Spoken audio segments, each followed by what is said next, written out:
Մի մոռացեք բաժանորդագրվել իմ ալիքին, որպեսզի առաջինը լինես տեղեկացված եւ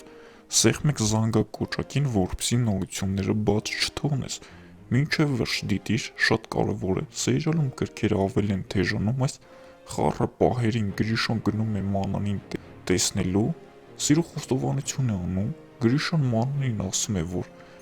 առաջ շաբաթներով չտեսնեի քեզ չի կարոտի, բայց հիմա մագնիսի պես քաշում ես։ Ինչ եք կարծում, սիրուն զույգ կլինեն Մանանը և Գրիշան։ Նաև ասեմ, որ այդ հուզիչ ու թեժ պահին Լեոնն է գալիս տուն և տեսնում է Գրիշոյին իրենց բակում։ Ինձ թվում է այս անգամ հաստատ Լեոն դուրս կվռնդի իր քրոջը, որ այսքան բանից հետո էլ Գրիշոյի հետ հանդիպում ա փնտրում։ Դե ինչ, մի մոռացեք բաժանորդագրվել իմ ալիքին, որպեսզի առաջինը լինես տեղեկացված։